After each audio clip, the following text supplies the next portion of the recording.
graduação em História, uma graduação em Sociologia, e um doutorado em Ciências Sociais lá pela Universidade de Brasília, UNB.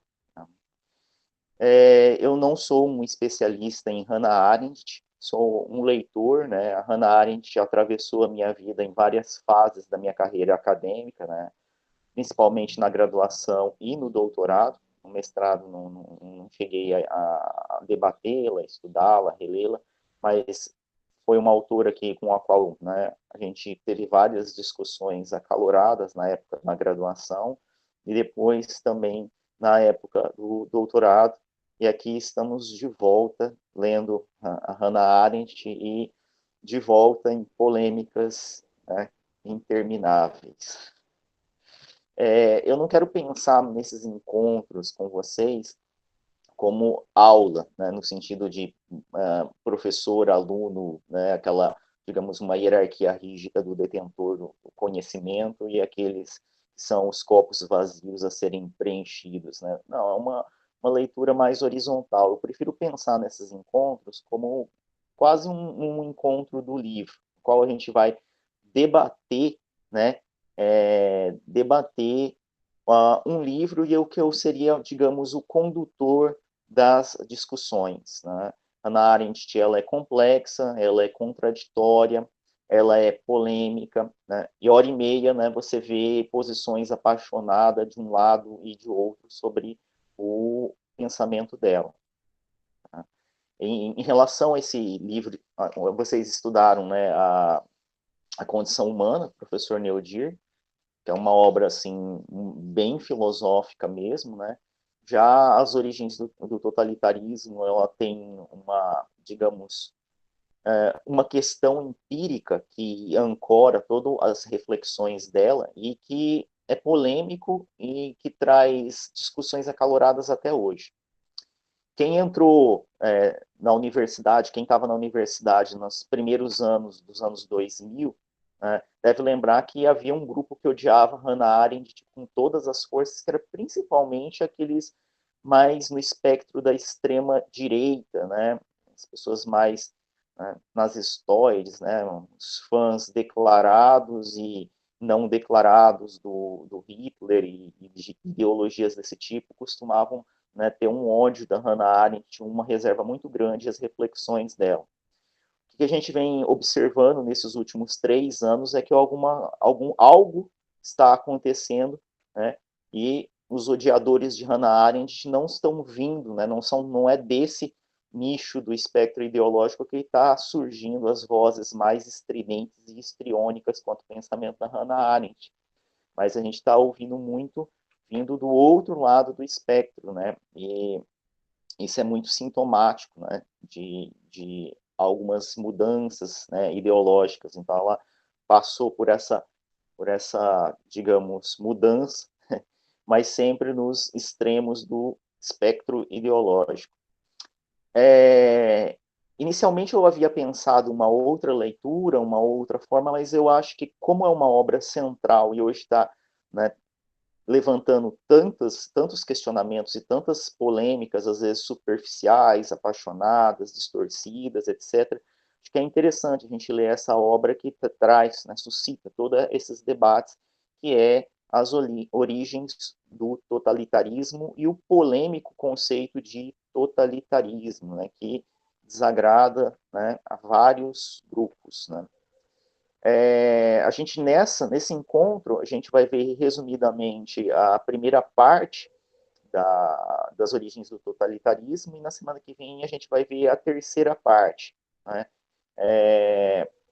Eu pulei a segunda parte porque ela é importante também, mas pela própria restrição que a gente tem, são 3 encontros, e eu, além das origens do totalitarismo, eu gostaria de discutir alguns outros aspectos da obra e do pensamento dela no terceiro encontro, por isso que eu acabei sacrificando, digamos assim, a segunda unidade.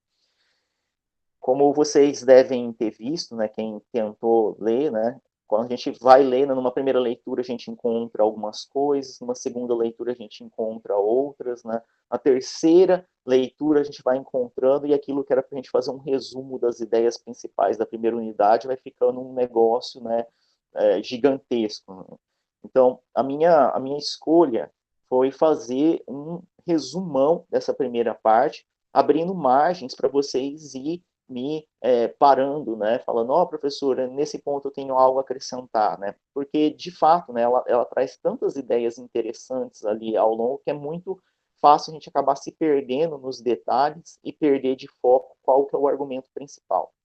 Então, eu tentei, né, fazer uma leitura retirando os detalhes e concentrando nas teses centrais, né? A gente pode debater essas teses centrais e também, quem tiver for lembrando, né, de detalhes, né, que vão aparecendo ali, pode ir trazendo, né? A gente pode ir interrompendo e pedindo para a palavra, que a gente cede a palavra para poder ir complementando os nossos debates, tá? Uma discussão assim mais horizontalizada. Beleza? Tá certo com essa metodologia? Podemos começar então? Ok.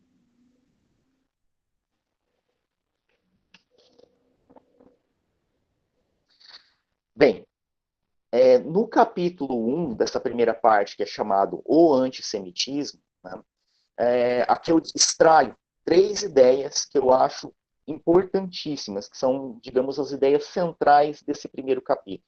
Né? 3 ideias. A primeira tese, né, essa primeira número 1 aí, que está nesse capítulo, mas ele aparece nos outros capítulos, né, é uma ideia de que um grupo étnico dentro de uma sociedade, ele fica vulnerável a ser feito ele é vulnerável à sua destruição, à sua extinção, caso ele não consiga ter participação política. Né? É a primeira tese. Né? Então, aquele que não tem participação política, né, corre risco de ser oprimido dentro de uma sociedade. Não buscar a representatividade política é correr risco. Né? Então, a primeira tese, aí, do jeito que está escrito, é: os judeus na Europa não tinham poder político. E um grupo sem poder ou participação política torna-se impotente para a autodefesa. Então, essa tese, né, quem leu vai perceber que ela aparece, vira e mexe, ela volta nesse mesmo argumento com outras palavras. E para isso ela vai traçar toda a trajetória do povo judeu na Europa, desde o final da Idade Média até as primeiras décadas do século XX. Né? E aqui a gente pode discutir como que foi essa trajetória, né, do povo judeu ao longo desse período na Europa. Né? Ali dentro ela vai discutir várias ideias, como, por exemplo, que às vezes os judeus eram tratados por alguns historiadores e analistas como um estado dentro de outro estado ou como uma nação dentro de outra nação. E a Hannah Arendt ela vai afastar, né, essa primeira hipótese de Estado dentro de Estado, mas ela vai confirmar, vai estar de acordo com a segunda hipótese de que os judeus eram uma nação dentro de outra nação, ou dentro de outras nações. No sentido, né, quando a gente utiliza nação, naquele sentido de comunidade imaginada, né, de grupo de pertencimento, de povo que se reconhece como povo.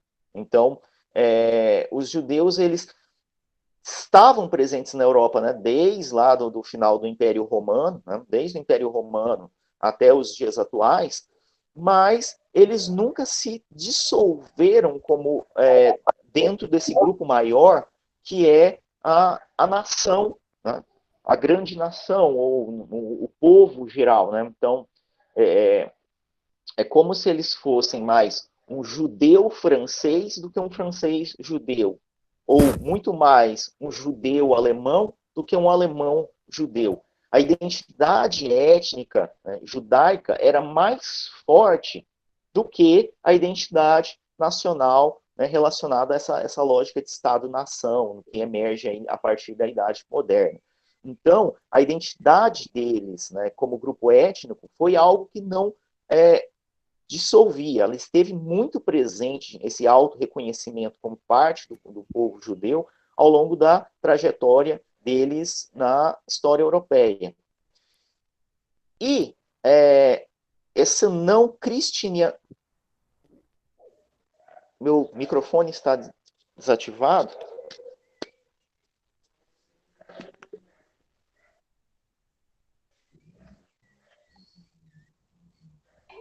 Professor, para mim o som tá perfeito. Ah, Para sim. mim também, lhe ouço bem.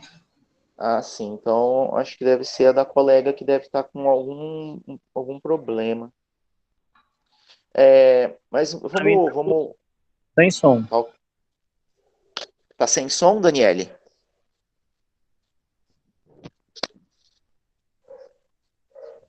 Eu acho que para a maioria das pessoas está com som, né? Para mim tá com som, professor. Beleza. Eu vou pedir para a colega, né, tentar reconectar e às vezes o problema tá aí, né? Não, que essa maioria está ouvindo. Bem, mas vamos retomar o que a gente dizia. Essa presença, né, do povo judeu sempre ali na Europa, mas eles conseguiram sobreviver como etnia ao longo desses mais de 2.000 anos ali na Europa, utilizando algumas estratégias de aliança. Né? A Hannah Arendt vai concentrar a análise dela principalmente na Idade Moderna e na Idade Contemporânea. Né? Na Idade Moderna, o grupo, né, os judeus, eles conseguiram sobreviver utilizando algumas estratégias. Uma delas é nunca se colocando como alguém que quer deter, né, o grande cargo de poder, quer ser o que vai ser o rei, o primeiro-ministro, né, o que vai deter o poder executivo. É uma estratégia de low profile, de tentar passar despercebido da, da questão da disputa pelo poder político. Então, era muito mais um estar ao lado, né, do que tentar ocupar essas posições de poder. Então, havia ali na Idade Moderna, né, na época em que havia a aristocracia, a nobreza ainda, né, tentar se aliar, né, de certa forma, ficar ali, né, tanto financiando o rei, o primeiro-ministro, a nobreza, como financistas, como agiotas, como banqueiros, né?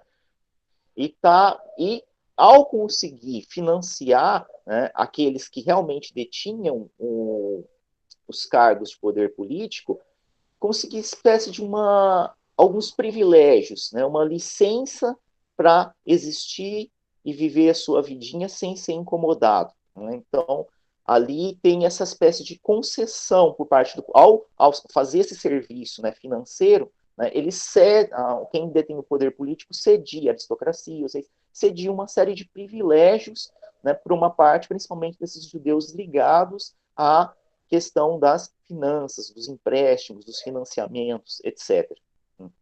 Conforme o Estado-nação vai avançando, né, a nobreza vai saindo né, com a Revolução Francesa, né, as revoluções burguesas vão saindo, os judeus ainda conseguem, né, sobreviver ali, ainda com essa estratégia um pouco de low profile, mas não na mesma posição, né, que havia na época da Era Moderna. Alguns desses judeus vão conseguir se tornar banqueiros internacionais, influentes no mundo financeiro internacional, como a própria família Rothschild, né, que é citada várias vezes ao longo do texto, né, detendo uma grande fortuna transnacional, né, para além de um estado, né, com, digamos, com filiais, né, por várias localidades ali.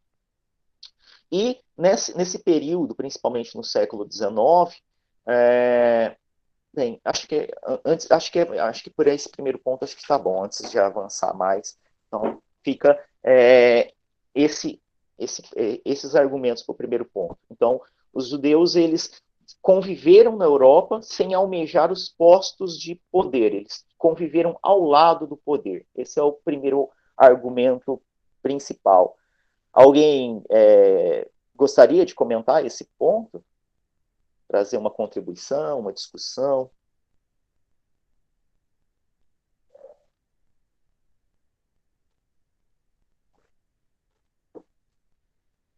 Vocês tiveram a oportunidade, conseguiram, deu tempo de conseguir ler pelo menos o primeiro capítulo?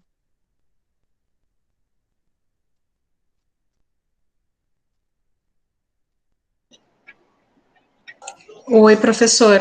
Boa noite. Olá, boa noite. Oi.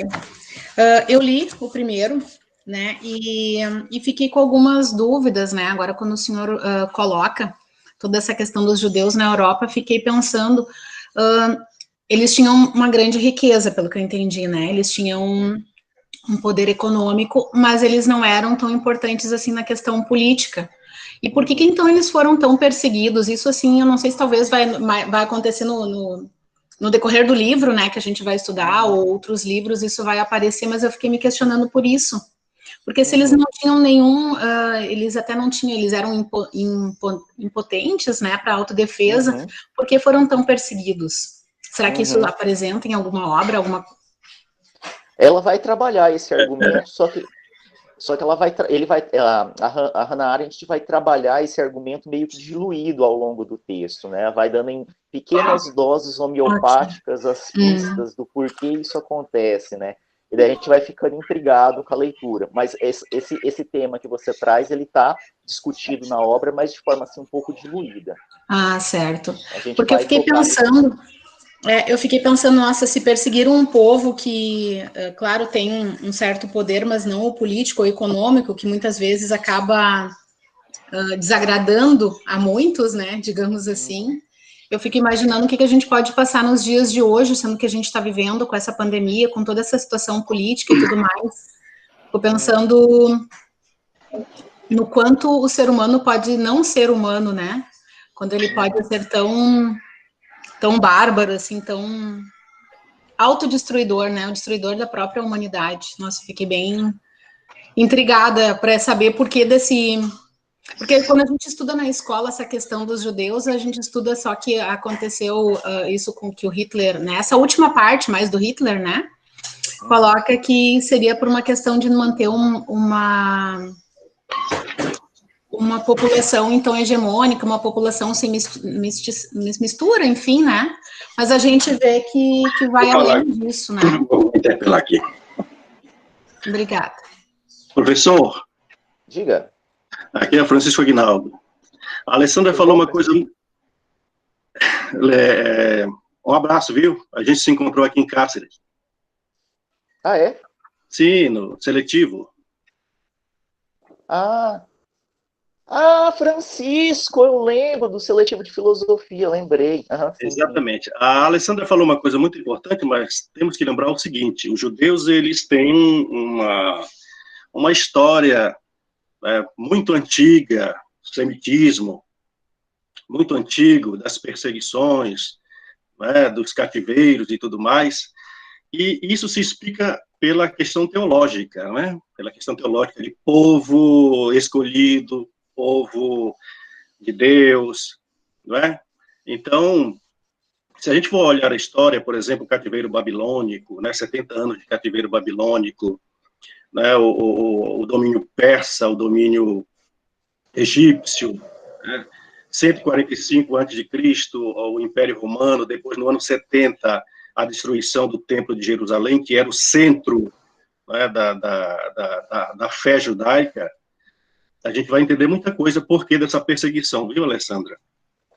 Os judeus sempre foram perseguidos porque sempre foram tidos como um povo à parte, né? Um povo escolhido. Um povo à parte, o povo escolhido por Deus, rei Davi, né? O sionismo de 1943, 45 até 49, com Golda Meir, né, que veio consolidar o Estado de Israel. E esses judeus, também temos a questão da diáspora, né? Da diáspora, que foi o movimento dos judeus que se dispersaram pelo mundo, mas continuaram firmes na tradição judaica, quer dizer, na lei de Moisés. E foi exatamente isso que fez com que o povo se mantesse consciente da sua missão, de ser povo escolhido. Tanto é que hoje o judaísmo é bem forte, né? E é por isso que existe o Estado de Israel hoje, porque os judeus, como foi falado aí, ricos, os judeus que detinham o poder, eles se manteram fiéis ao projeto de ser povo escolhido. Aquela ideia de que Deus reuniria todas as nações, né, em volta de Jerusalém. E Jerusalém seria o centro do mundo. Centro do mundo. Então, quando aconteceu o sionismo, que foi esse movimento de retomada, de volta, podemos dizer assim, o sionismo, se retomou também essa ideia de que Israel continuava sendo o povo escolhido. Hitler, de origem cristã, né, que pregou a eugenia, ele tinha um pouco de receio, porque os judeus, eles detinham muito a questão da economia na Europa, né? A economia. Tanto é que uma das ideias de Hitler era confiscar os bens judaicos, né? Confiscar os bens judaicos. Não era somente uma questão da eugenia, de uma raça, ou do arianismo, de uma raça pura, mas também tirar o que eles tinham, porque eram muito ricos, né? Se manteram nessa questão, por exemplo, econômica, né? Então, se você for olhar, Alessandra, pelo lado teológico, uma leitura teológica, né, você vai perceber que até hoje, né, o judaísmo ele é muito forte nessa questão de ser povo predileto, povo escolhido. Né? Apenas uma contribuição para entender um pouco o texto, né, para entender um pouco o que nós estamos lendo. Muito bem, professor. Adiante. Obrigada, Francisco. Assim dá para compreender várias outras passagens, né, do que eu consegui ler e fazendo esse link aí com que tu me colocou para nós, né? Obrigada. Obrigado, Francisco, pela contribuição. Sem querer colocar a carroça na frente dos bois, né, antecipar muito os argumentos, né, mas nesse primeiro capítulo, eu acho que é nesse primeiro capítulo, tem uma passagem que eu acho muito interessante e que já prenuncia um pouco o argumento da Hannah Arendt, que é uma passagem que diz algo mais ou menos do tipo, eu tenho o livro digital, né, e estou com meus dois equipamentos, eu não consigo encontrar o trecho, mas era uma parte que dizia assim, o povão, quando a aristocracia tinha poder político, né, dinheiro e explorava as massas meio que eram exploradas, digamos assim, felizes, não felizes, mas sem se revoltar. Mas o dia que a nobreza perdeu o poder, né, e as massas perceberam que eram exploradas, né, elas se revoltaram contra a nobreza, começaram a querer, né, a cabeça da nobreza. Isso daí, né, meio que prenuncia também um pouco a questão dos judeus. Né? Os judeus, eles nunca tiveram esse poder político nos argumentos, nos termos da Hannah Arendt. É lógico que fora desse livro, das origens do totalitarismo, nós temos, né, uma série de outros autores e pensadores que trazem vários outros argumentos, mas aqui eu tento me prender fiel aos argumentos da Hannah Arendt do livro, né, para a gente ter ficar mais nos argumentos da... É óbvio que depois a gente pode criticar os argumentos dela, ver as falhas, as incongruências, né, mas aqui eu apresento esse argumento, né, que é esse ponto 1 aí, né, que é essa ideia de que como eles eram um povo sem Estado, então eles nunca pegaram essa artimanha política de como, né, essa ideia de deter o poder político e utilizá-lo para a sobrevivência vai ser um fator que vai colocar eles em risco. Né? Ela vai falar que os judeus só vão se organizar em partido político lá né, dos anos 20, quase chegando nos anos 30, quando já não tinha mais o que se fazer, né? Quando já estava tudo perdido. Mas aqui, para dar prosseguimento, eu vou ao segundo ponto. Nesse primeiro capítulo, a Hannah Arendt também ela vai descartar duas teorias. Né? Uma delas é a teoria do bode expiatório. O que é a teoria do bode expiatório? A teoria do bode expiatório é a ideia de que todo mundo estava frustrado, né, com a crise de 29, com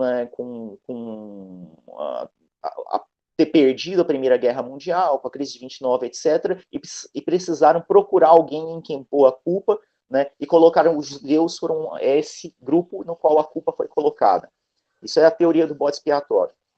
Ou seja, a ideia de que, né, Vamos colocar a culpa de quem? Da crise de 29? Judeus. A culpa de ter perdido a Primeira Guerra Mundial? Judeus. Né? A Alemanha não ter conseguido para as semifinais? Os judeus, né? Etc. Essa é a teoria do bode expiatório, né? E a Hannah Arendt, ela vai descartar essa teoria. Né? Ela vai dizer que essa teoria não é uma teoria boa para explicar. Por que não é uma boa teoria para explicar? Porque se você coloca desse jeito, que os judeus simplesmente foram jogados como bode expiatório, vocês colocam ele como uma espécie de massa, de povo sem agência, que seria o termo, né? O termo mais preciso seria povo sem agência, sem iniciativa, sem responsabilidade, né? Como se eles fossem apenas uma massa acéfala na qual jogou a culpa e ficou ali passivo e que eles não tenham responsabilidade, né? Quem assistiu o filme Hannah Arendt, né, de 2012, se não me falha a memória, né, tem uma passagem do filme que justamente explora esse ponto 2, né? Vem um cara, né, na plateia, quando ela está dando uma aula, e vai falar assim: você disse que os judeus são responsáveis pela sua própria desgraça. Né? E daí a Hannah Arendt vai dizer: eu nunca disse que eles foram culpados pela própria desgraça. Né? Que, na realidade, eles têm uma espécie de corresponsabilidade, né? Que existe algo entre a passividade completa e a resistência. Uma coisa é você resistir, né? Não vou aceitar o que estão fazendo comigo. Outra coisa é você ser passivo, deixar que façam o que quiserem. Isso daí estaria alinhado com a teoria do bode expiatório. Para Hannah Arendt, a resistência era impossível, mas a passividade completa dava para ser evitada, dava para ter sido um pouco dificultado o caminho, né? Tanto naquele momento da década de 30, década de 20, década de 30, como também o caminho histórico pelo qual os judeus passaram, poderiam ter construído bases para tornar mais difícil eles terem sido jogados no meio da tempestade, né, do nazismo na década de 30, 40. Então, ela vai falar assim: quando você diz que é um bode expiatório, você tira a iniciativa, você tira a responsabilidade, você tira a culpa, você tira tudo, transforma eles apenas em bonecos, em marionetes, como marionetes na qual você joga a culpa.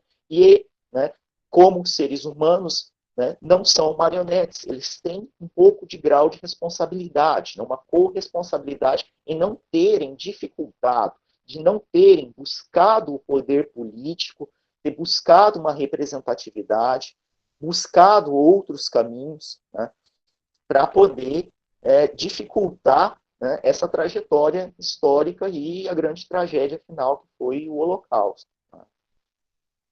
E aí, o que vocês acham desse ponto 2, um dos pontos mais polêmicos à época em que ela escreveu? Né? Professor, posso falar? Sim, à vontade. A unificação da Alemanha também, assim, e vem, eu acho que esse raciocínio meu vem, né, pode ter, né, fazer uma reflexão sobre esse ponto 2, eu vejo assim, que na Alemanha a unificação aconteceu em 1871. Então, estava todo aquele processo, né, de constituição de Estado-nação, né? E eu vendo toda também, até o que o colega já falou também, refletindo sobre esse ponto 2 e sobre o texto, fica parecendo, e na própria agência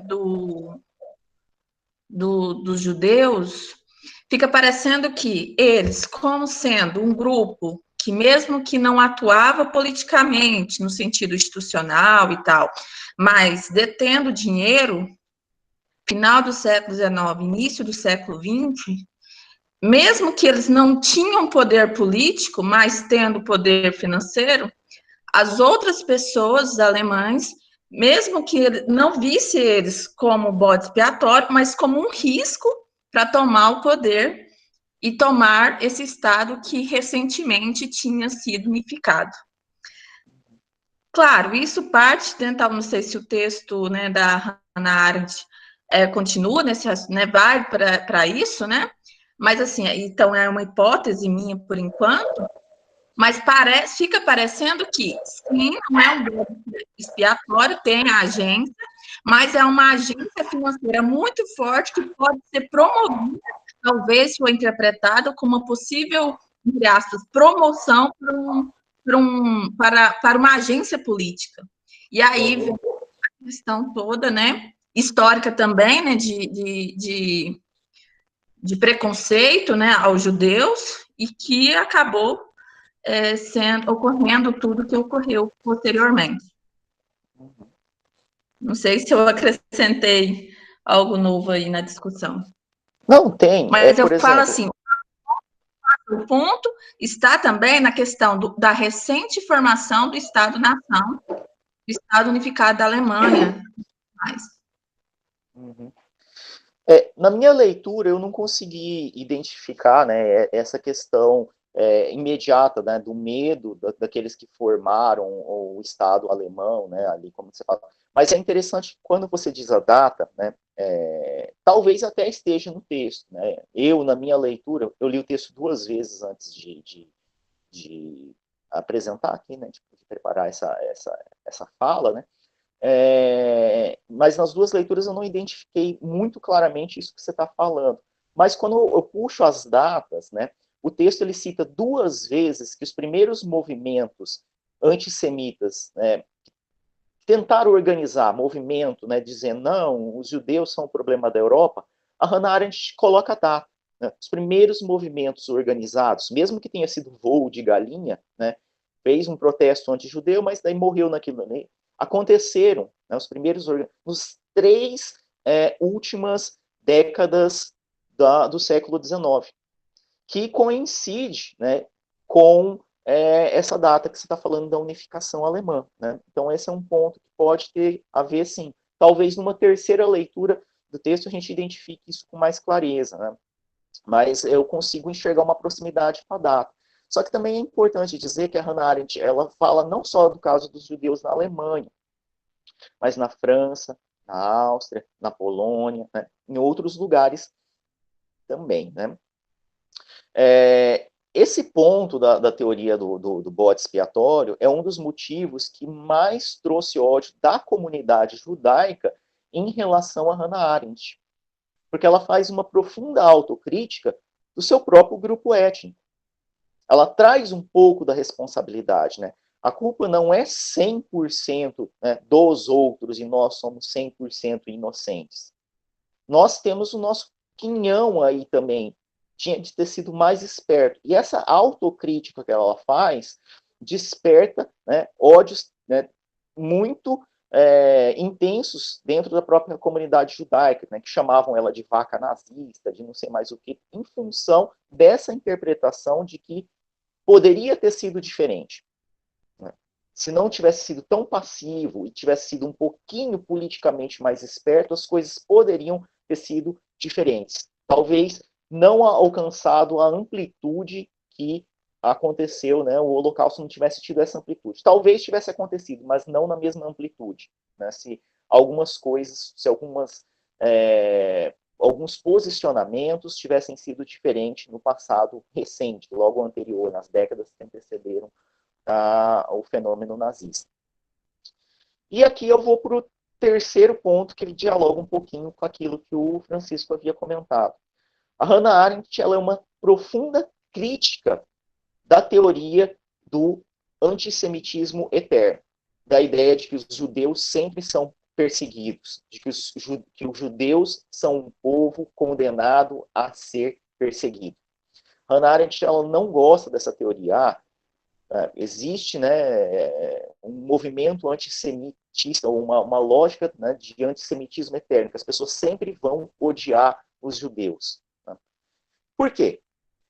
Porque quando você fala que existe um antissemitismo eterno, é como se esse antissemitismo eterno fosse uma espécie de destino, de um destino inexorável, de algo que nada pode ser feito contra ele, porque está escrito nas linhas do destino. Né? Alguém escreveu esse destino e colocou para que esse antissemitismo seja eterno. Quando você faz isso, você tira a responsabilidade de quem persegue os judeus. Né? Porque se existe, suponhamos aqui, né, os deuses escreveram esse destino, né? Vai ter o Deus escreveu esse destino, né? Que os judeus vão ser sempre perseguidos, antissemitismo eterno. Então, os nazistas não têm culpa disso. Eles estão apenas, né, cumprindo o desígnio eterno, divino, metafísico, transcendental que foi imposto ao destino, imposto pelo destino. Eles não têm culpa. Apenas são cumpridores daquilo que já estava escrito. E não existe destino. Não existe uma história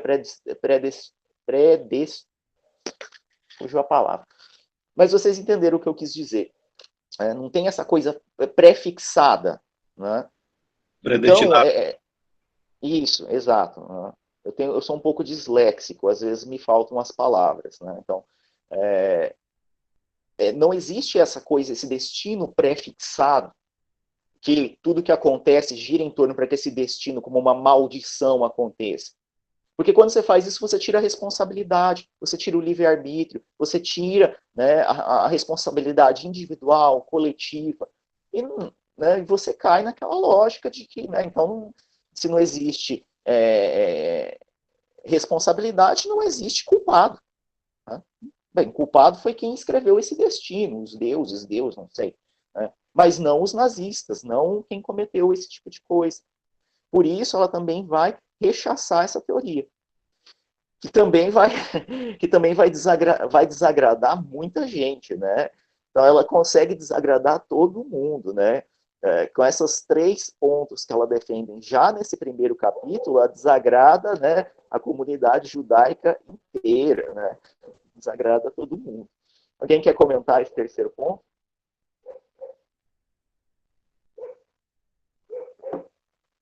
Deixa eu ver se tem algum comentário aqui no coisa. Por causa desse posicionamento que ela fez aos judeus, que ela foi da Europa para os Estados Unidos? Não, na realidade ela já havia ido para os Estados Unidos como fugindo mesmo do coisa. E ela sofreu perseguição muito forte, né, dentro dos próprios Estados Unidos de outros judeus emigrados, né, para lá. O que vocês acharam? Causou algum incômodo esses pontos que ela defende no primeiro capítulo?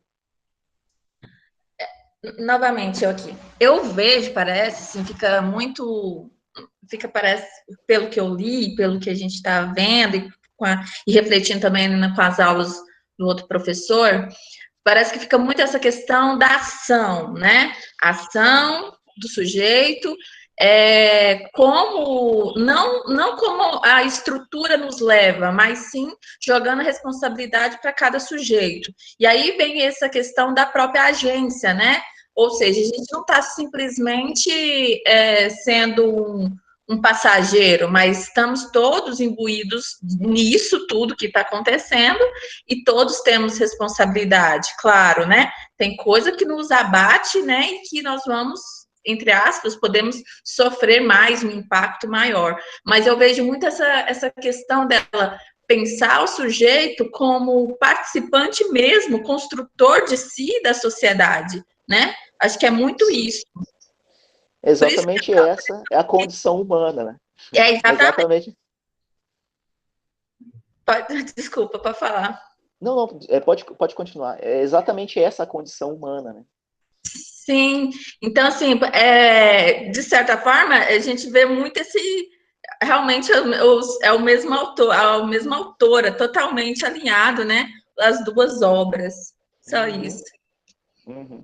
A primeira, ela tem a condição humana que vocês estudaram, o professor Neodir, né? Ela tem esse caráter bem estritamente filosófico, né? Tanto que quem é mesmo da filosofia costuma achar, né, a condição humana como uma obra mais estritamente, uma contribuição mais estritamente filosófica. Já as origens do totalitarismo, ela é uma obra um pouco difícil, né, de ser classificada, porque ela vem de um incômodo que a Hannah Arendt tem em ter sido testemunha de toda aquela desgraceira, né?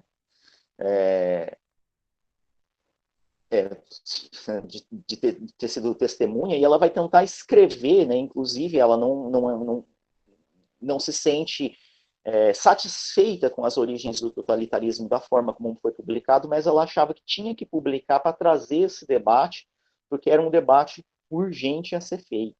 Né? Alguém quer comentar mais alguma coisa do capítulo anterior? Podemos ir para o próximo capítulo, capítulo 2, ainda da primeira parte.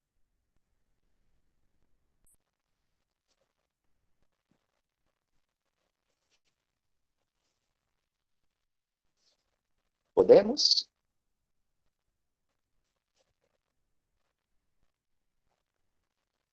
Responde para mim aí no chat se podemos ou não, por favor. Ok. Podemos, né?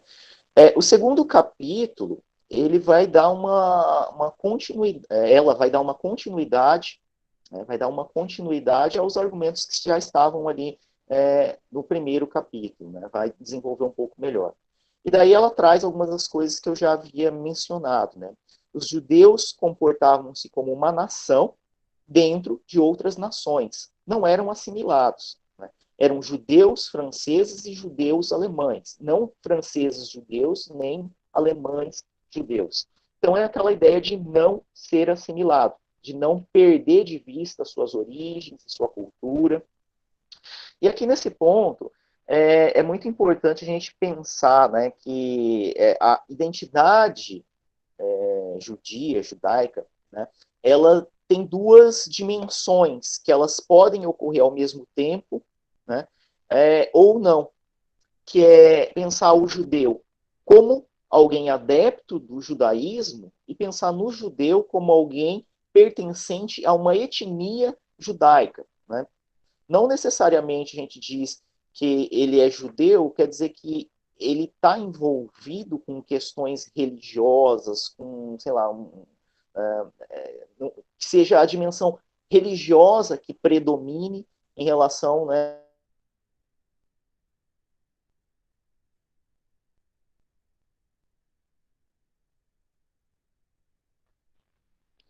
tanto que você tem vários judeus que não estavam ligados à questão religiosa, judeus que eram ateus, né,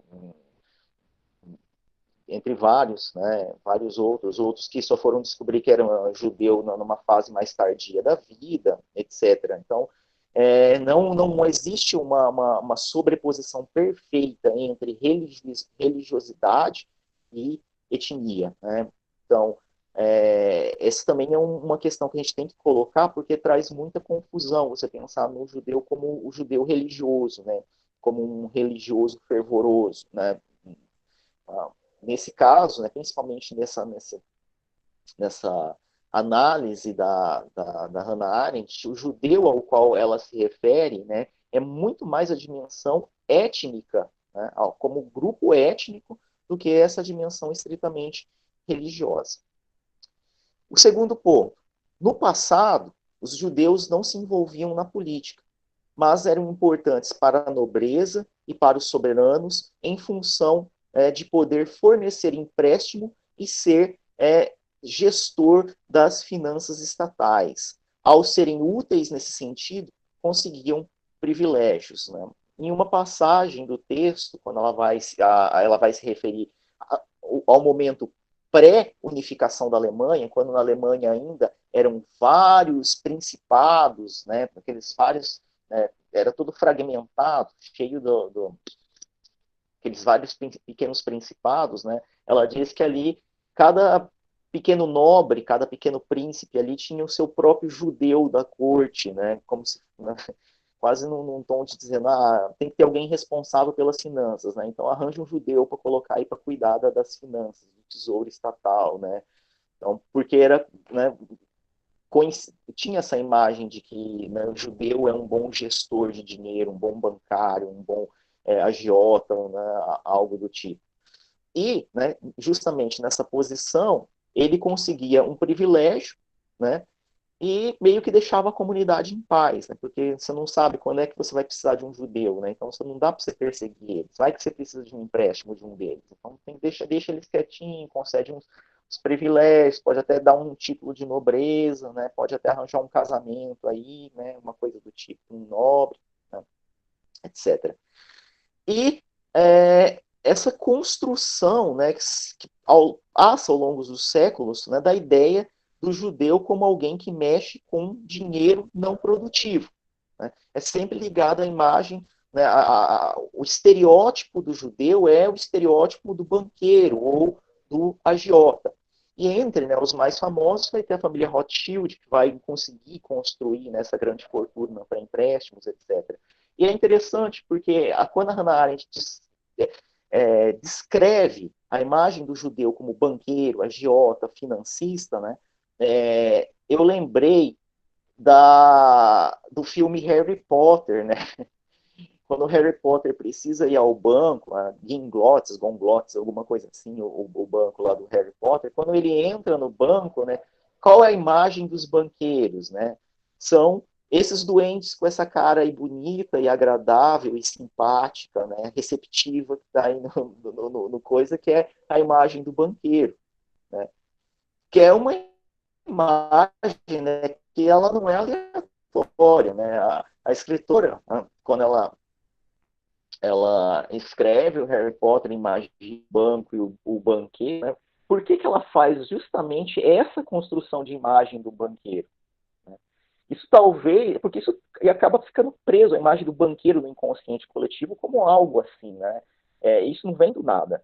Isso é uma imagem que ela sobrevive ao longo do tempo, ela consegue ultrapassar gerações, né, e chegar para a gente desse jeito, né? Eu estava escutando um documentário sobre a construção da imagem das bruxas, né, que também é algo meio similar, né, passa por essa lógica, né.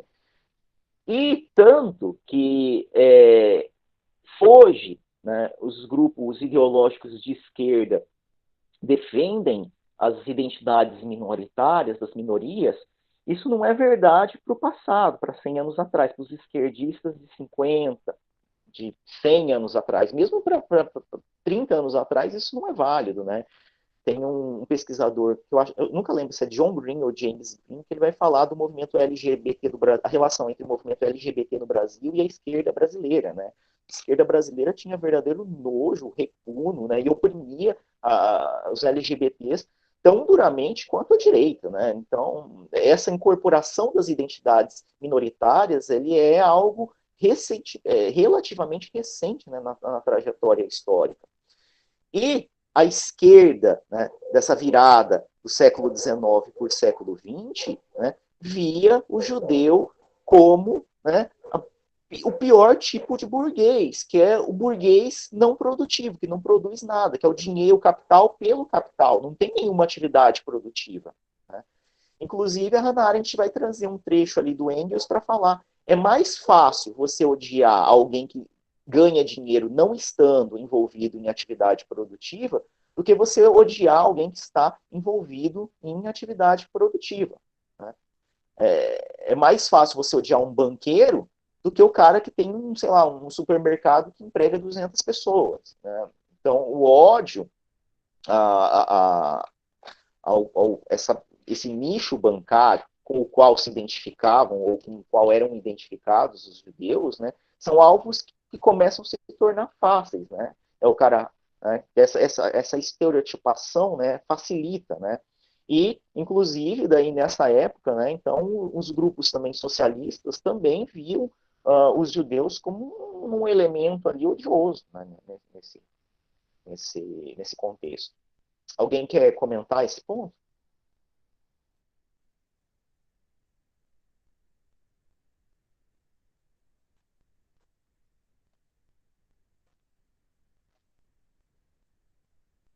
Gente, vocês podem me interromper, pode falar, viu?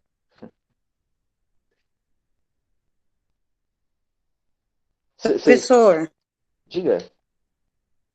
pelo que você explicou aí, os judeus, eles podiam ter os bens que tivessem, mas ele sempre era visto com dicotomia, com diferença, Uhum.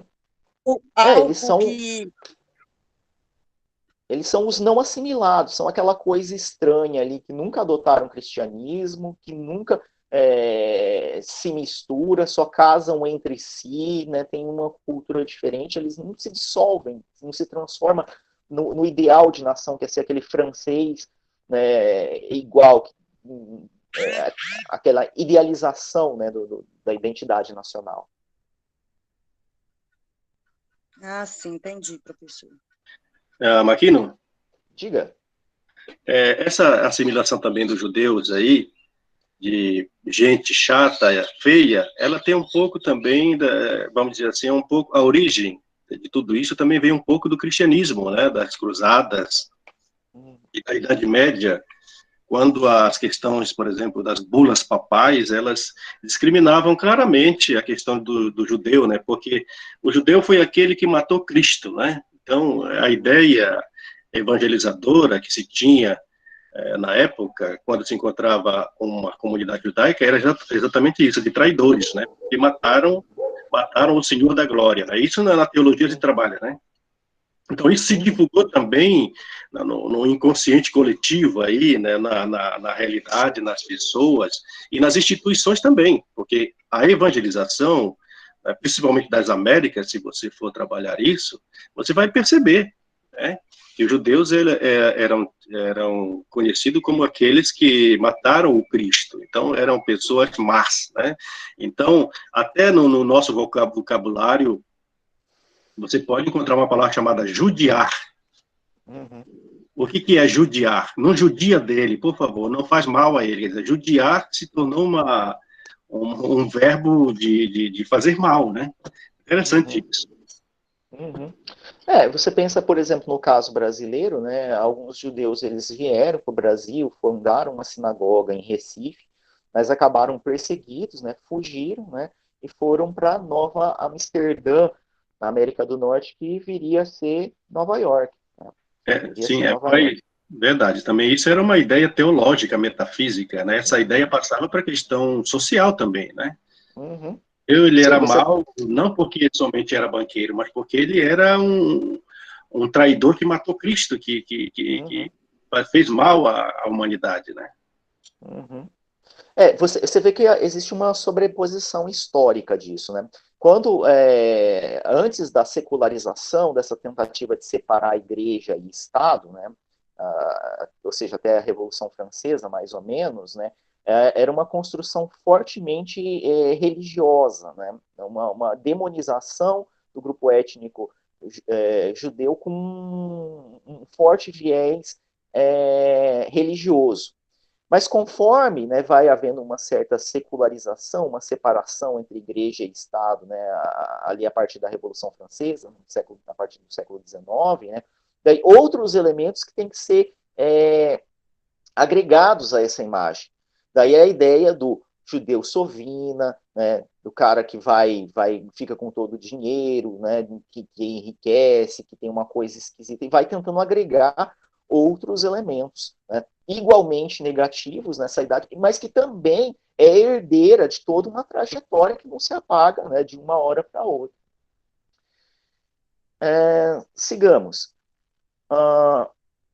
Bem, aí tem mais 2 pontos, né? Como povo sem Estado, não adquiriram habilidade política e nunca almejaram poder.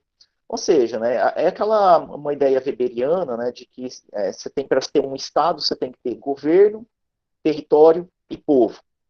E os judeus sempre foram um povo, sem território fixo e sem um governo próprio. Então, ao não ter um governo próprio, né, e serem errantes pela Europa, eles também não adquiriram essa habilidade política, de como é importante ter poder político, né, e saber, né, como fazer essas negociatas, etc. Né? E daí você vê esse argumento da Hannah Arendt de novo aparecendo nesse capítulo, igual apareceu no capítulo anterior. Então é um argumento que vai aparecendo. Que é essa ideia de que é necessário, se você quer sobrevivência, é necessário participar do poder. Né? Que é essa ideia que fica ali. E daí ela vai argumentar que apenas nos últimos anos da Alemanha, né, da República de Weimar, tentaram organizar-se politicamente, né, em um partido, não em um Estado, que está errado no slide, em um partido, chamado, né, Staatspartei, né, seria esse partido que eles tentaram criar, mas já, né, na prorrogação do segundo tempo. Em seguida, o antissemitismo sempre esteve presente na história europeia, mas nem sempre as condições políticas desse antissemitismo ser instrumentalizado. Ou seja, antissemitista, a Europa foi sempre. Desde sempre, né? Desde que os judeus chegaram na Europa, que ela tem uma postura, né, antissemitista. Mas se sempre teve uma postura antissemitista, você não consegue encontrar o motivo do Holocausto, né, da perseguição aos judeus, nesse eterno antissemitismo ali presente. Então, quer dizer que o antissemitismo esteve presente, mas não as condições políticas de jogar toda a máquina estatal contra os judeus.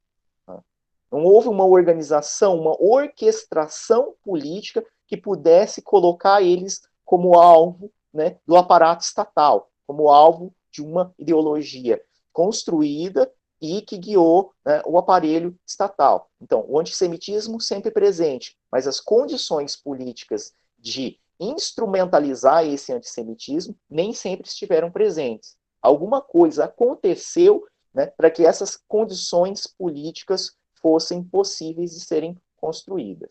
E aqui ela deixa aquele arzinho de suspense. Mas como assim, né? Quais são essas condições políticas? Quais foram elas?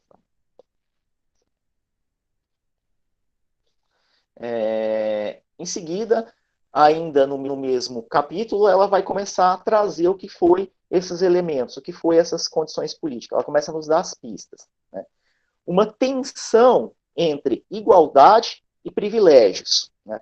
Então, quando o Estado-nação ele foi começando a se institucionalizar, né, as instituições estatais foram se criando e foi começando a dar a ideia de isonomia, né, ou igualdade cidadã a todos que residissem dentro daquele Estado-nação, eles perdiam aquela posição de protegidos do governante, ou protegidos da nobreza, ou protegidos dos poderosos, né?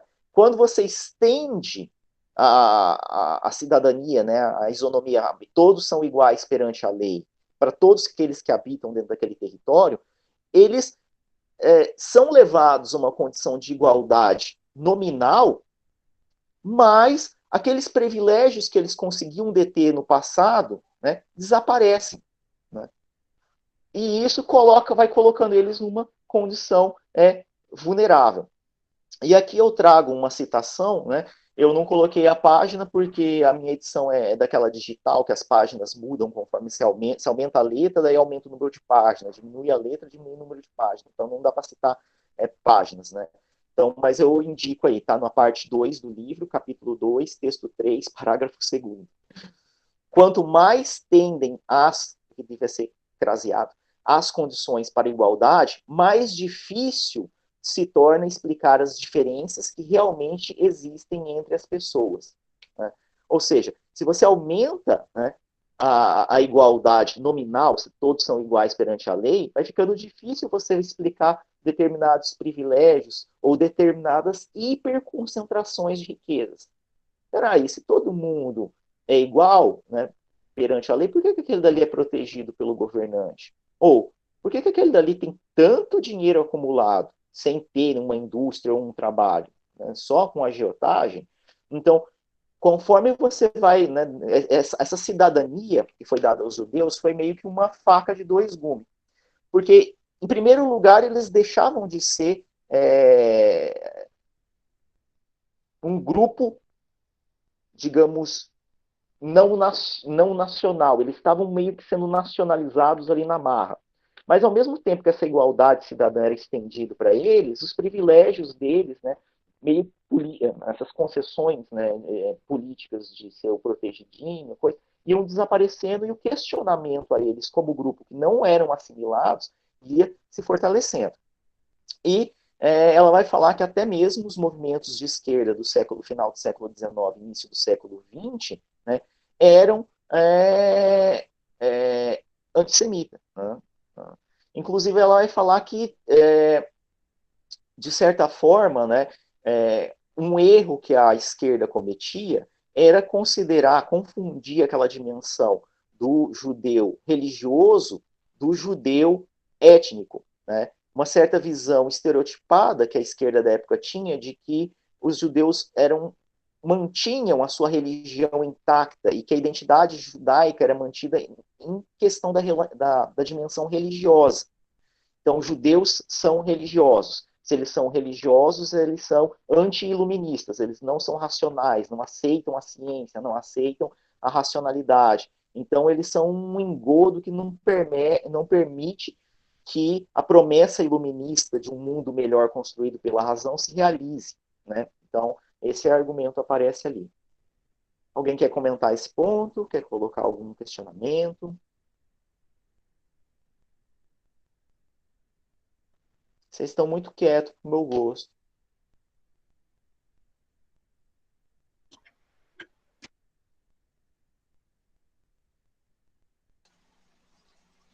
Ninguém Ô, quer professor, questionar nada. Diga. eu sou Danilo. Oi, Danilo, É, tudo bom? boa noite, tudo bom? Tudo bom. Eu quero comentar um pouco essa questão que o professor colocou sobre o antissemitismo aí, que ele sempre existiu Uhum, na Europa. uhum, E eu desenvolvi um projetinho de pesquisa, pesquisei um pouco essa questão do antissemitismo na literatura alemã, né?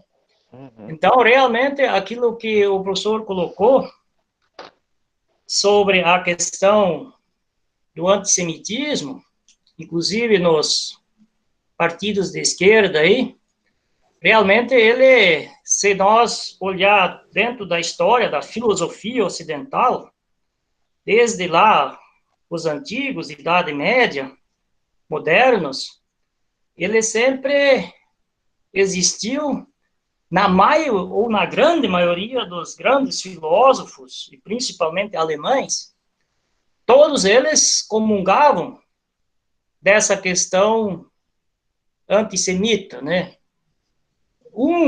Agora me falha a memória, mas apenas um, que não se pronunciou sobre considerar os judeus como inferiores, né? Então, nós temos na música, na literatura, e por fim, então, veio a questão da questão política, né? No sentido, assim, que já é mais recente, final do século XIX, aí, um tal de Mar foi o primeiro que publicamente defendeu a tese aí de que os judeus são um povo inferior, né? E isso começou a se desenvolver e a ter adeptos, né? Dentro dessa conjuntura política aí da Alemanha. Até, então, o Holocausto que se fala, mas que teve todo um caminho preparatório, no sentido, assim, de ser aplainado pela maioria dos renomes da filosofia e da literatura que até hoje a gente considera como sendo os grandes clássicos, né? Mas que nessa questão aí não foram sensíveis em termos de reconhecer realmente essa igualdade do povo judeu. No caso, é fácil você dar nacionalidade para um judeu dentro da Alemanha, mas ele não vai conseguir deixar de ser judeu por causa da nacionalidade, assim como nós não conseguimos deixar de ser alemães pelo fato de termos nacionalidade brasileira, né? Uhum. A ideia do Bourdieu, né? O francês pode sair da França, mas a França continua nele.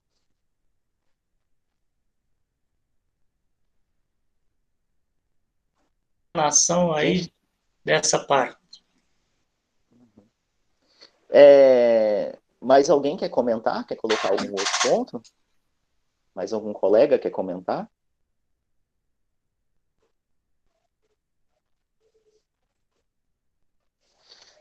Bem, para o terceiro capítulo, eu vou continuar, tá bom? Então, se ninguém quiser comentar, eu vou dar prosseguimento.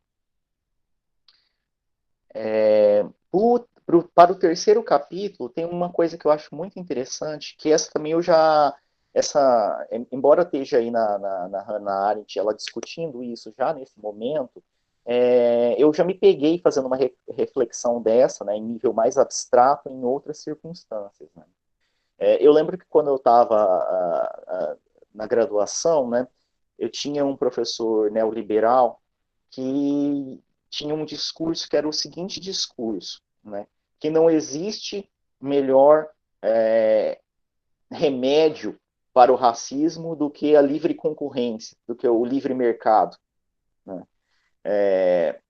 Não existe melhor remédio para o machismo do que o livre mercado, né? A meritocracia, que não existe melhor remédio para a LGBTfobia do que, né, o livre mercado, a competição, a meritocracia.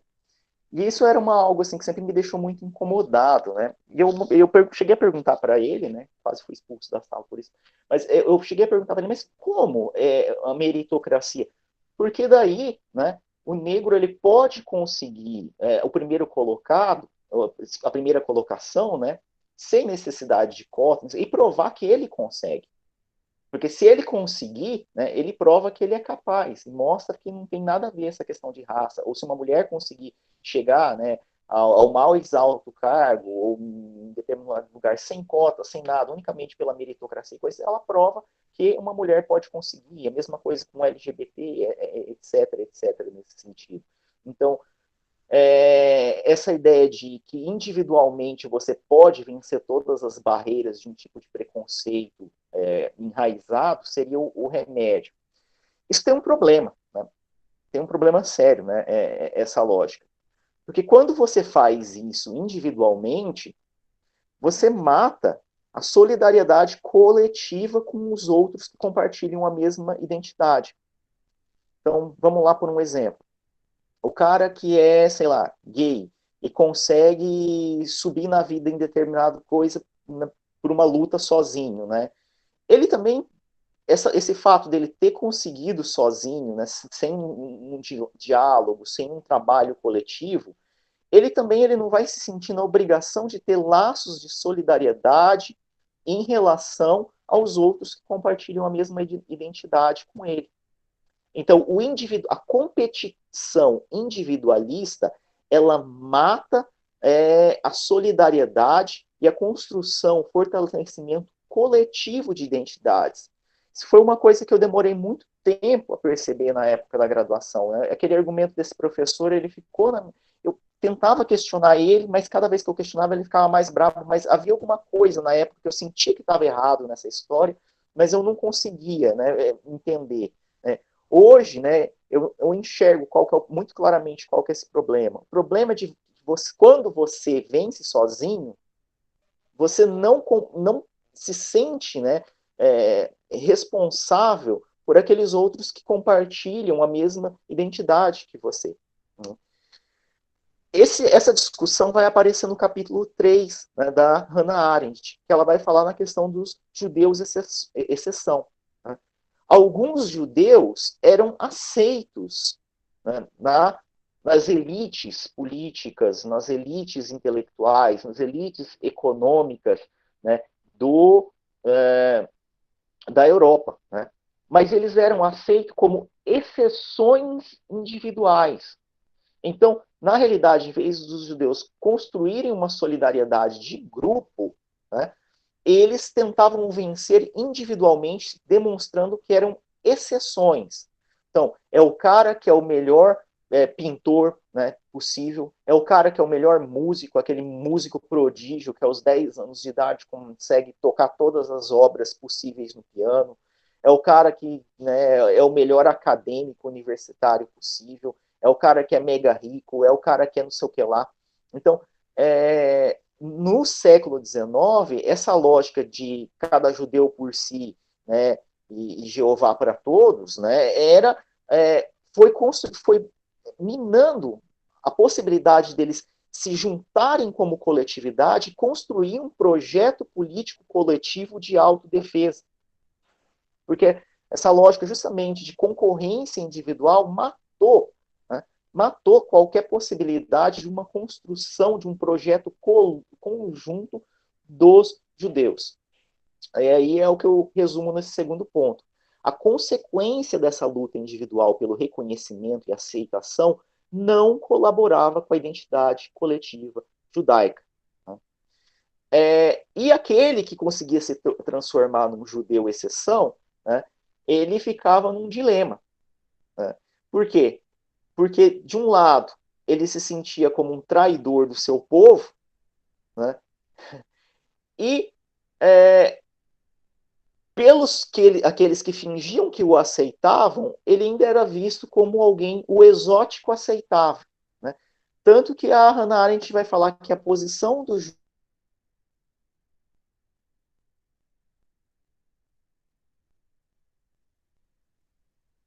similar à posição do homossexual, muito similar à posição do homossexual na elite europeia do século XIX. Ele era, digamos, olhado como o exótico que está ali, né? Então, é como se a elite gostasse de ver pessoas diferentes, exóticas, e permitissem que eles ficassem ali devido a esse exotismo. E ela vai contar, né, detalhadamente, a gente não precisa entrar nesses detalhes, de um judeu que conseguiu alcançar um cargo político, né, conseguiu se transformar em primeiro-ministro britânico da Inglaterra, que era a maior potência do século XIX, durante o reinado da rainha Vitória, que é o Benjamim Disraeli. Ele conseguiu se tornar primeiro-ministro, mas com uma lógica de judeu exceção. Tanto que quando ele ocupou o posto de primeiro-ministro, em nada ele fez para desconstruir estereótipos, preconceitos, né, em relação aos judeus ou à comunidade judaica. Né, porque ele se via como, né, eu venci sozinho, então eu, né, não tenho responsabilidade ou, né, nada, né, a não ser, eu trago essa identidade, mas eu não tenho responsabilidade, nem tenho ter nenhum projeto coletivo para proteger, de reconhecimento, de inclusão, de assimilação, ou de aceitação, ou tolerância, não preciso, né? Então, ele é um desses judeus exceção que mesmo atingindo ao cargo mais alto que poderia se ter na questão política, né, ele não fez nada pelo povo judeu.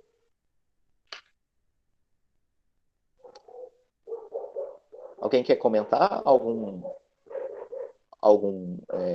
ponto desse slide?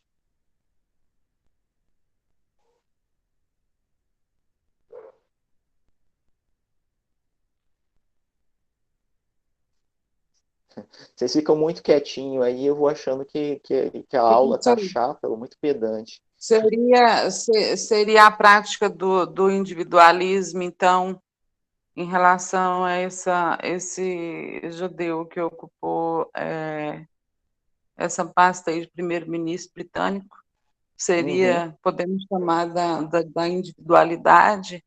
Exatamente essa lógica individualista, né? Esse hiperindividualismo, né, faz com que você não consiga construir lutas coletivas, né? Então, se você fica pegando só, por exemplo, em relação à dimensão racial, né, e ao racismo, né, você pega, né, unicamente como se fazia alguns anos atrás e apontava, olha, fulano, né, daí abre aspas, apesar de ser negro, venceu na vida, apesar de tal coisa, você trata ele como, né, um negro exceção, um LGBT exceção, uma mulher exceção, né, e ele, ao se ver como uma exceção, ele não se sente na obrigação de tentar desconstruir esse estereótipo, de tentar construir algo diferente que inclua essas identidades minoritárias. Então, na verdade, essas exceções eram acomodações, né? Uhum. Você Se pode falar assim, acomodavam né? em relação ao judaísmo, né? Porque esses que ocupavam esses cargos eram os judeus exceções. Uhum. Então, eles se acomodavam e não lutavam, né, pela história deles, né? Uhum. Exatamente, e a gente pode traçar paralelos, né, com o que acontece com outras lutas identitárias atuais, né? Será que essas identidades minoritárias elas estão lutando como coletividades ou cada um por si buscando um destaque, né, especial que o transforme num fulano exceção? E ao ser É. exceção, ele confirma a regra, né? E ao ser uma exceção, ele confirma a regra de que aquela identidade, de fato, tem algum problema, né? Esse que é o problema dessa luta individual. É o que não é muito o que é mais visto, né, na nossa sociedade, na verdade, é isso mesmo, né? Uhum, exatamente. A gente consegue. Esse aqui é o interessante do clássico, né? É, o clássico, uma obra ela é clássica quando você lê algo que foi escrita há muito tempo atrás e ela faz sentido agora, e ela ainda desperta perguntas e respostas, mesmo depois de tantos anos escritos, né? E daí a gente percebe a força, né, de uma obra nesse sentido. E o último capítulo dessa unidade, dessa parte 1 do livro, né, é o capítulo 4, que é chamado o caso Dreyfus, ou o caso Dreyfus, né, se for utilizar, né, a fonética alemã, que é o caso de um militar francês, judeu, né, de um judeu francês, né, num cargo militar, que foi sorrateiramente, né, não sorrateiramente, também fugindo a palavra, que minha dislexia está de novo aí. Ele foi covardemente, traiçoeiramente, que ele foi acusado de estar traindo o exército francês, sendo que ele não estava. Alguém forjou uma carta dizendo que ele estava passando informações ultra secretas e sensíveis para estrangeiros, etc. E ele foi julgado, condenado. Posteriormente foi descoberto que essa carta foi forjada, mas que ninguém revia o caso dele, né? A história que a Hannah Arendt conta, né, detalhadamente, é uma história de terror, né? É uma pessoa que é inocente, que ela é acusada, julgada e condenada sem espaço para se defender e que ninguém quer cogitar a ideia de que aquela pessoa seja inocente. E ninguém quer cogitar aquela ideia, mesmo tendo, né, provas, testemunhos de que não foi ela, de que ela não é culpada, que não existe prova, ela continua, né? E a Hannah Arendt vai dizer, né? Ele foi acusado, julgado, condenado, né? Unicamente pelo fato de ser judeu. Nada ali indicava que ele tinha culpa no cartório, né? Mas é como o fato de ter sido um judeu levado à corte, ele tinha que ser punido, independente da questão de fato, né? Ele era demonizado, né? Virava um ataque pessoal à figura do Dreyfus e não ao que estava dizendo, e não quem forjou a carta. Descobriram quem fez o fake da carta e forjou a carta, mas ninguém atacava o cara que forjou a carta. Continuava atacando. Ah, mas esse cara é um judeu, ele com certeza boas intenções nunca teve, né? E ninguém revia o caso, e passava-se anos e coisa. Uma vontade dos outros militares, do poder judiciário, né? Incrível, né?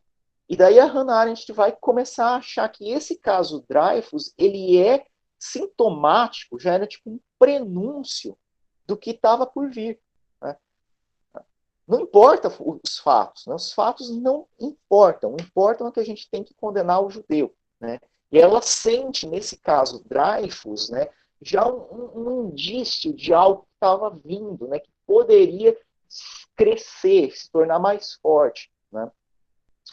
E ela, ao indicar isso, né, também dá um gancho para os próximos capítulos, mas eu não consegui não pensar, né, quando a Hannah Arendt descreve esse judiciário de má vontade, viciado, que não está nem aí com os fatos ou coisa, mas sim com a identidade, né, do réu, né, eu pensei um pouco no caso da Mariana Ferrer, né, lá do famoso estupro culposo lá em Santa Catarina, né, que ela estava muito mais ali naquela condição pela identidade de gênero dela, ela ser uma mulher naquelas condições, do que eles quererem de fato averiguar os fatos de quem tem culpa, porque está sendo meio que julgado pela identidade, né, e não pelas circunstâncias, pelo crime, né, e, inclusive no caso dela ainda ela é vítima, né, assim como o Dreyfus também foi vítima de algo forjado, né, e como, né, essa dimensão de perseguir determinadas identidades, né, e como o judiciário meio que às vezes se torna porta-voz de preconceitos profundamente arraigados na sociedade. E daí eu gostaria de abrir para vocês comentarem.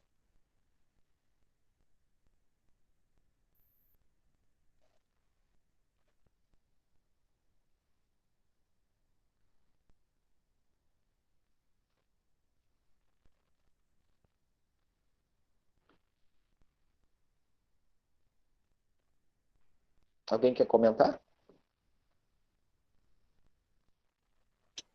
O pessoal está muito calado hoje, né? Gente, eu sou bonzinho, eu não mordo, não. Refletindo, professor, refletindo. Filosofando. Deixa eu perguntar. Questões básicas são muito complicadas de compreender. Deixa eu fazer uma pergunta para vocês. A explicação ficou clara? Ficou confusa? Como é que foi a fala? Deu para entender o que eu quis transmitir? Ficou... Não, tá ótimo. A questão é que nós mesmos precisamos dessas reflexões também, né? O senhor fala muito bem, explica muito bem, nós ouvimos e precisamos também de fazer outras reflexões também, né? Uhum. As questões judaicas são nitidamente complexas, né? Uhum. Talvez pouco, fora da filosofia, pouco estudadas, né? Fora da filosofia. E aí a gente precisa de reflexões profundas. Uhum. São parecidos karmas, né? Uhum. Mas tá ótima a explicação aí. Vou fazer filosofia. Eu sou formada em geografia. Ah, que legal. Eu leio muito, mas eu nunca tinha lido a Hannah Arendt. Eu nunca tinha Uhum. lido ela. E ela é profunda, né, em tudo, assim. Nossa, complexidade total, meu Deus do céu. Parece que foge um pouco da nossa compreensão, é meio que surreal, né?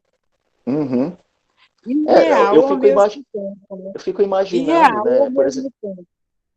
eu fico imaginando, por exemplo, tanto o caso, eu gosto muito de filmes, né, então eu fico imaginando, né, o caso que ela descreve do judeu exceção lá, que chegou a ser primeiro-ministro, né, o Benjamin Disraeli, dava um filme. O caso Dreyfus, ou Dreyfus, né, dá outro filme, né, e dá aqueles filmes de tortura psicológica, né, que a gente sabe que a pessoa é inocente está sendo perseguida e sabe também que aquela situação ela é prenúncio de uma ideologia que estava se fortalecendo, né. Se não me falha a memória, o julgamento do Dreyfus é 1903, 1904, 5, 6, ali na primeira década do século XX, né. E a gente sabe que dentro de 3 décadas aquilo ali vai se intensificar e vai sair fora do controle, esse sentimento, essa ideologia, né, esses valores vão sair completamente do controle. Mas que ali, né, a Hannah Arendt já identifica, né, o aparelho de Estado, os valores que foram assimilados pelo aparelho de Estado e que vão estar presentes 3 décadas depois, né? Eles vão estar presentes. E, né, a falta de solidariedade, né? Cadê a solidariedade em relação ao Dreyfus, né? Não tem pelos outros militares, não tem pela comunidade judaica, não tem pelas massas não judaicas, como se ele estivesse sozinho ali, né? Acabou também sozinho, sem ter alianças para ajudar a protegê-lo, né? Judeu Parece exceção, judeu isolado, né? Na perseguição. desalmados. Talvez pesa na alma isso.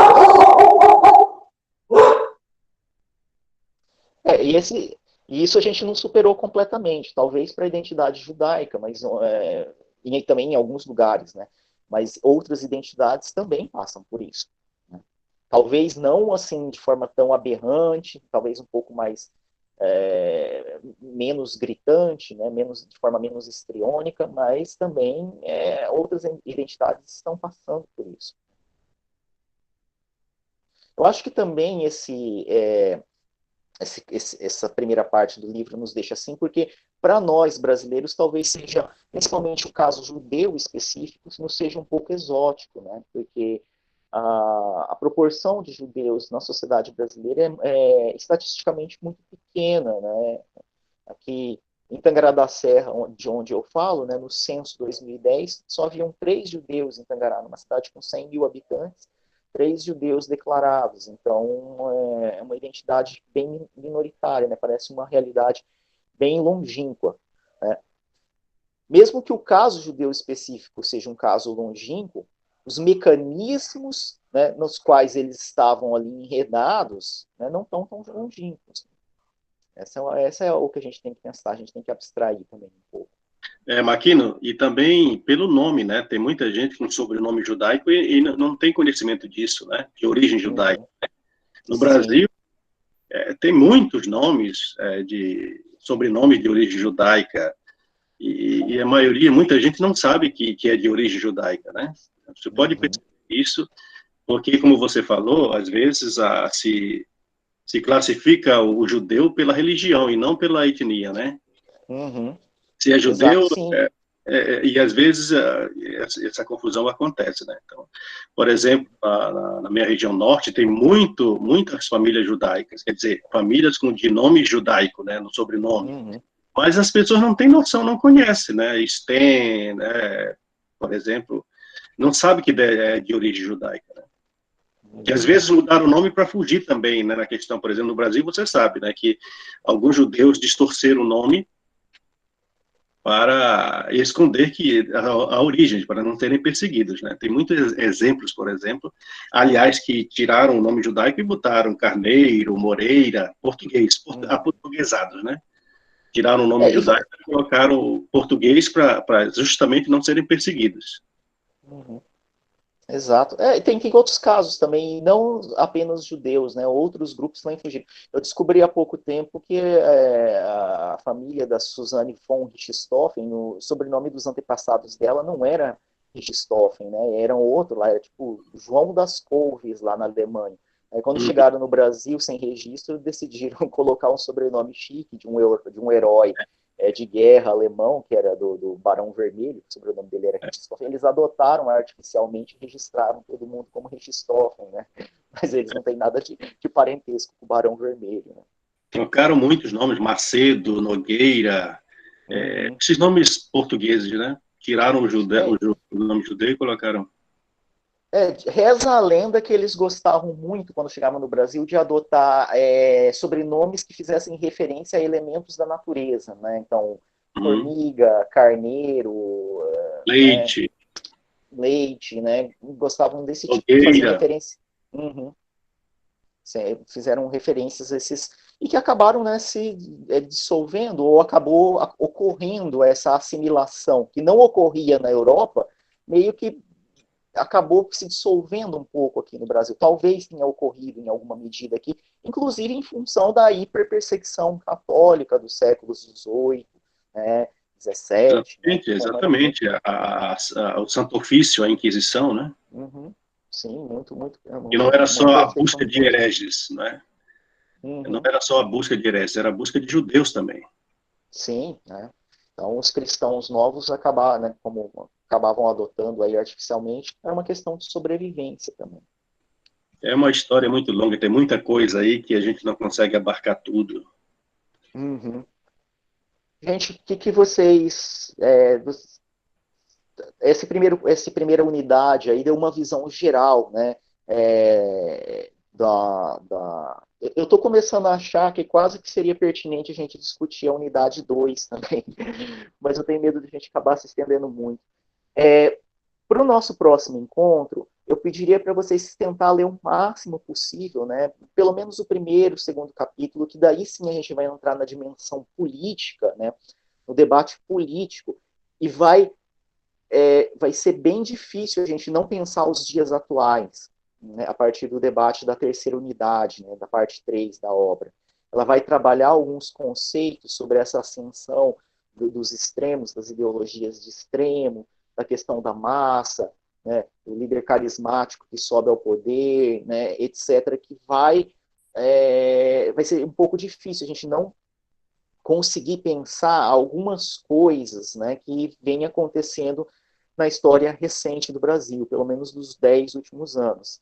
Ela está escrevendo, tentando teorizar ou decifrar conceitualmente o que aconteceu na Alemanha da década de 30 e 40, né, mas aqueles conceitos que ela cunhou para tentar explicar aquela realidade, é difícil que a gente não consiga se apropriar deles e pensar um pouquinho do que aconteceu aqui no Brasil.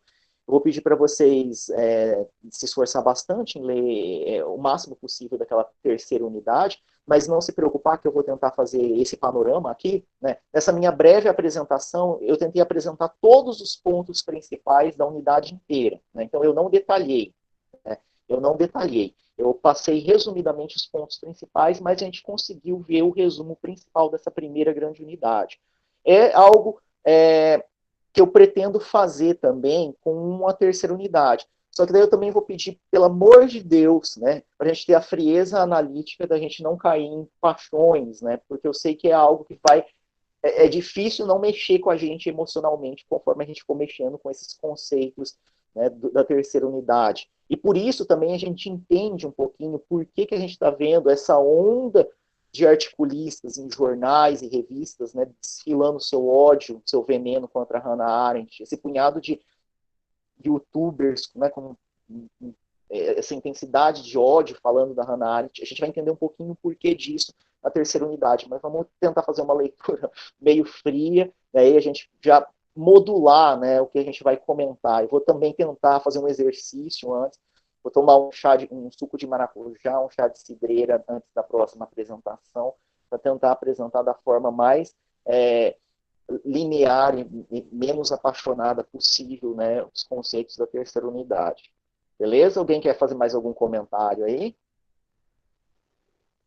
Espero que tenha sido produtivo, espero que eu não tenha entediado vocês com essa primeira parte, né? Espero que tenha sido claro, né? E tenha suscitado, espero que o silêncio de vocês, né, tenha sido assim, um tipo de aquela reflexão interna, e não aquela coisa assim, ai, que coisa chata, ai, não, né? Que coisa, né? Não tem nada a ver com a minha realidade, né? Então, espero que tenha sido assim de provocar reflexões, né? É, internos e que talvez depois de uma semana de amadurecimento, né, da gente pensar um pouco sobre isso, talvez inclusive semana que vem vocês tragam outras questões sobre essa primeira parte, sobre essa primeira unidade, né? Mas eu pretendo dar continuidade aos debates da terceira unidade, beleza? Então, se vocês têm aí, eu estou no grupo também, então se alguém tiver alguma dúvida, né, porque a gente tem o tempo aqui limitado, né? Se alguém tiver alguma dúvida, pode me mandar lá no grupo que eu faço um áudio comentando, ou outras pessoas também comentem, tentem dar aqui ler um texto da resposta. Como eu disse, eu não sou especialista em Hannah Arendt, né? Eu sou apenas um leitor da Hannah Arendt, né, que gosta de ler, de tentar entender, né, o que ela está dizendo, mas eu não me coloco como especialista em Hannah Arendt, porque eu não sou, tá? Beleza? Então eu estou aberto a debates, inclusive a rever tudo que eu estou dizendo aqui. Vocês podem me trazer um argumento e eu enxergar outra coisa que eu não havia visto em nenhuma das minhas leituras anteriores, tá bom? Gente, então por hoje a gente fica por aqui, tá? Então, foi um prazer estar com vocês. Espero ter conseguido dar continuidade no mesmo nível que o professor Neodir estava dando as aulas. Um abraço, gente. Fui.